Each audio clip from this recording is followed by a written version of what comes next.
All right, here we are today. We're going to put a crosshatch in this cylinder, this twin piston cylinder for this air compressor here behind me to go on my work truck. So what we got here is a 3-inch flex hone, 240 grit. We're going to put between a 33 and a 45 degree crosshatch in here, just real quick, something to clean up this cylinder and to clean up that bevel where it had just a little bit of rust in it from neglect. We got a pan underneath us to catch the oil, and a high-speed drill, and this 3-inch flex hone. It's 3 inches in diameter. You measure the size of your cylinder. You can't order one that is same a 1/4 inch larger than your cylinder. Order the next size up and make it work.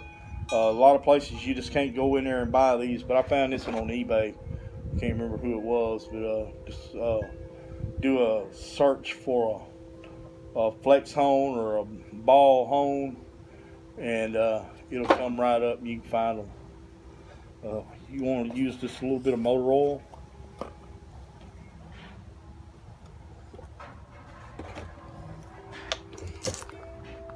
It don't fit, so you gotta stick it on there.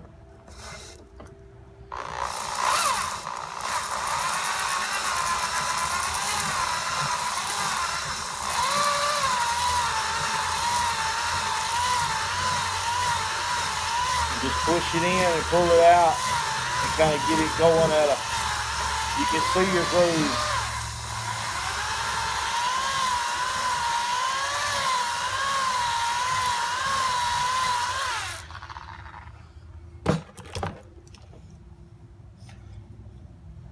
And of course, I don't have any paper towels. Be right back.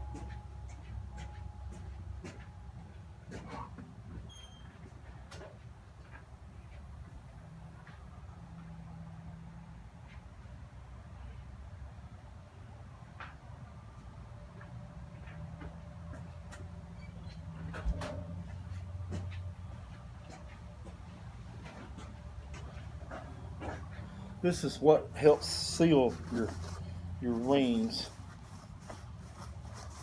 What's shining it on up pretty good there.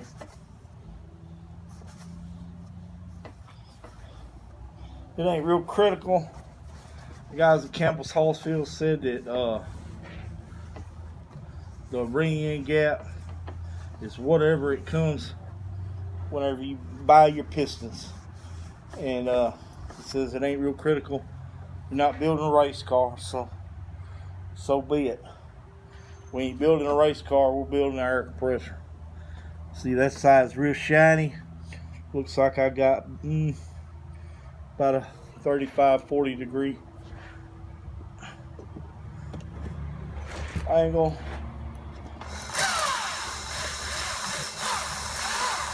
You don't want to pull it all the way out.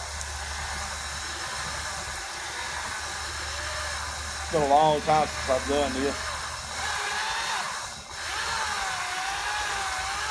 Well, no, it really hasn't been. It's not something you do every day. I think the last one I did was a 4-inch single cylinder. You don't want to go all the way out. You don't want to lose the size of your ball home. Kind of want.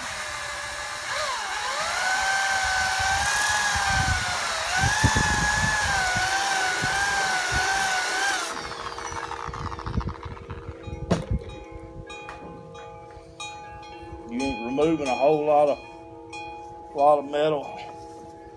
In engine building, this is your final step after you bore a cylinder.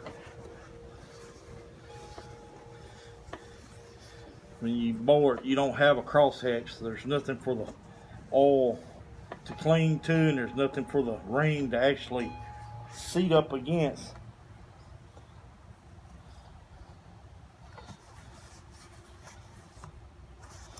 So you just trying to pull compression on nothing.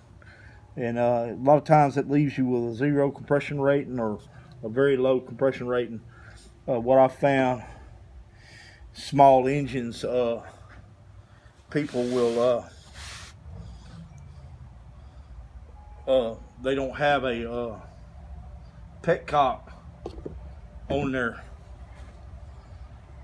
lawnmower or something, and they'll leave the petcock on, and the float needle will get stuck.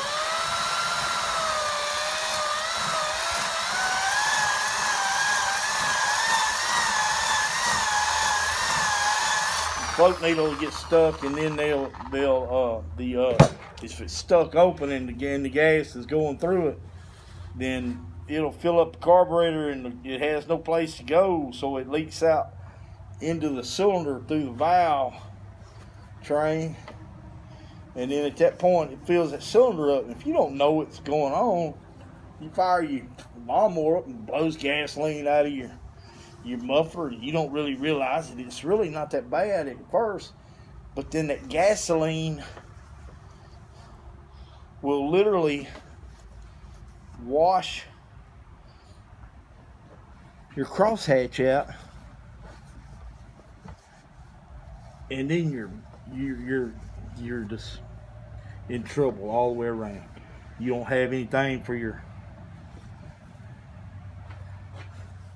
range to grip against, and you have no compression, so you got to rebuild at least the top end on your lawnmower or motorcycle, whichever way it goes. You'll single cylinder, and old cars used to do it too. Sometimes it don't take as long as it takes others. See, I'm through cleaning that side up.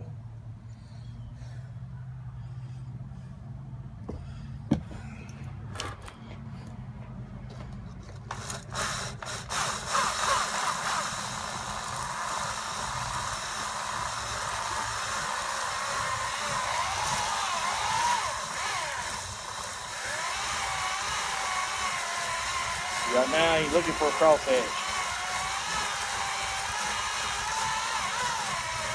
I'm just trying to get the rust,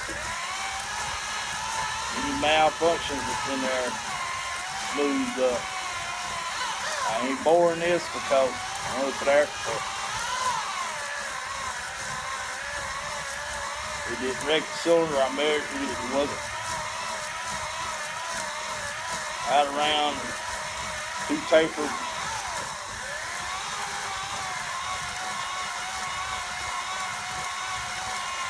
The rod bearings froze on it because there wasn't no oil put in it, and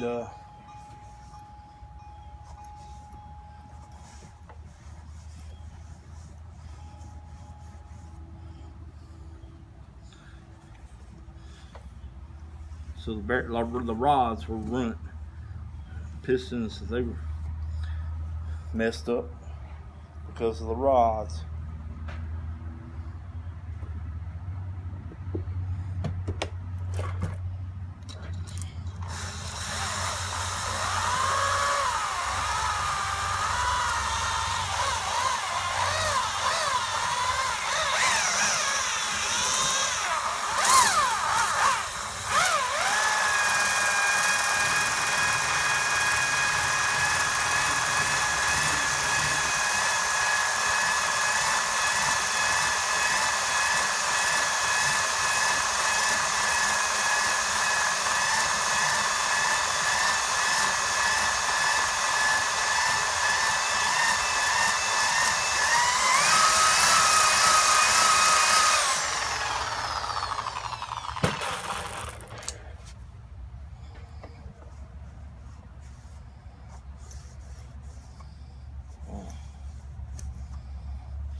Amazing how much air these little air compressors can put out.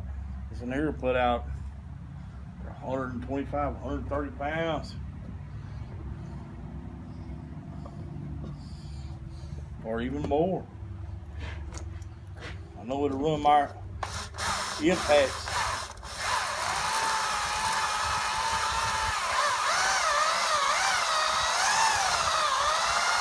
But no problem. I can work anywhere. I got cordless stuff, but the air makes a lot of difference. You have something that's that little old cordless panel.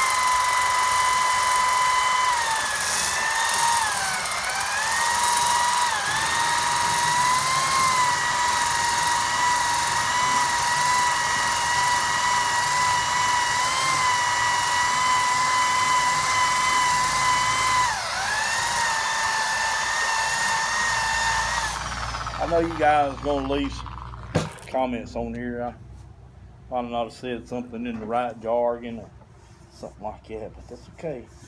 All your comments are welcome. I won't even bad talk you if you bad talk me.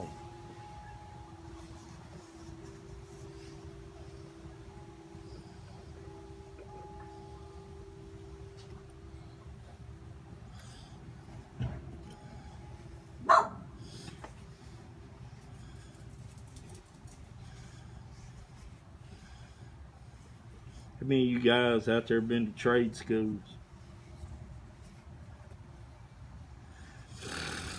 Sometimes they can rip you off.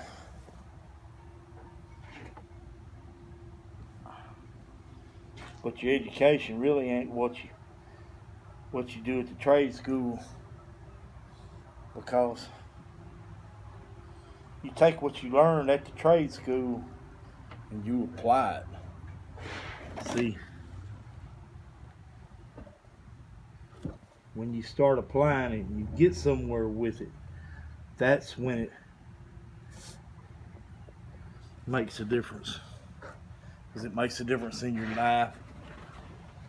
You know deep down inside that when you tell somebody something that you're not lying to them. First thing they taught us in trade school, I think the first week, was don't ever tell nobody that you don't know the answer. So, and if you give them an answer as to why, you give them a good answer.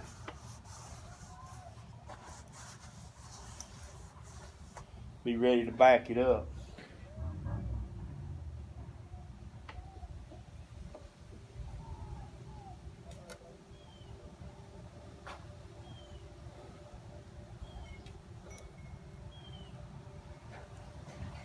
And they're still just a little rough.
There's my woman.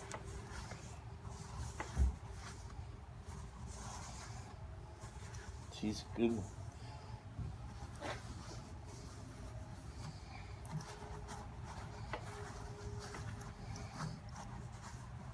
Let's see what she's got.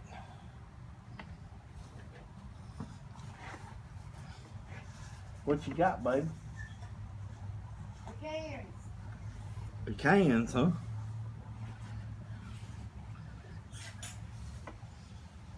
Thought you didn't find any.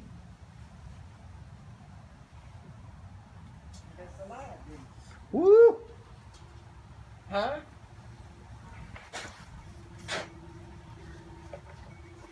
All right. There we go.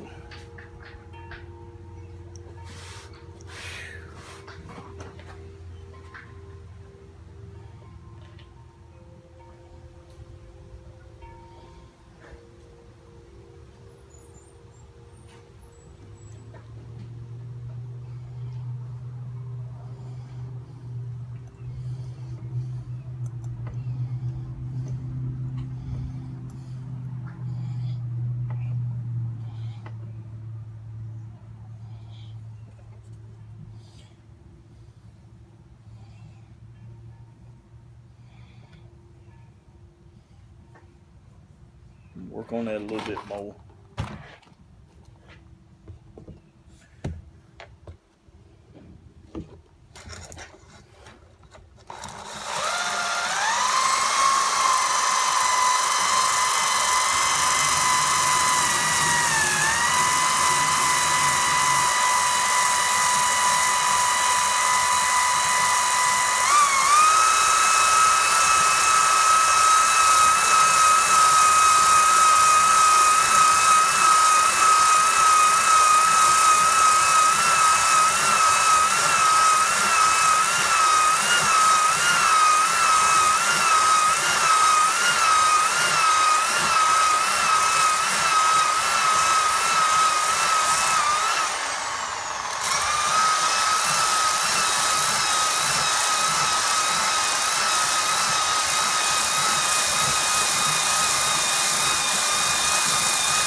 Yeah, we are.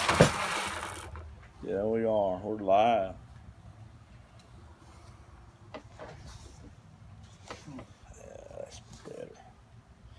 All right.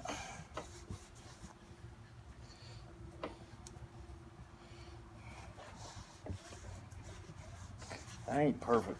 It's an air compressor. It's way better than it was. It's got a better crosshatch in it anyway.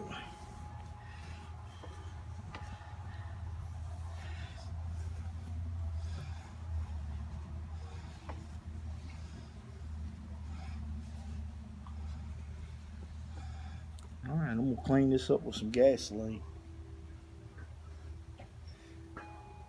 I'll show you in a minute how we installed it.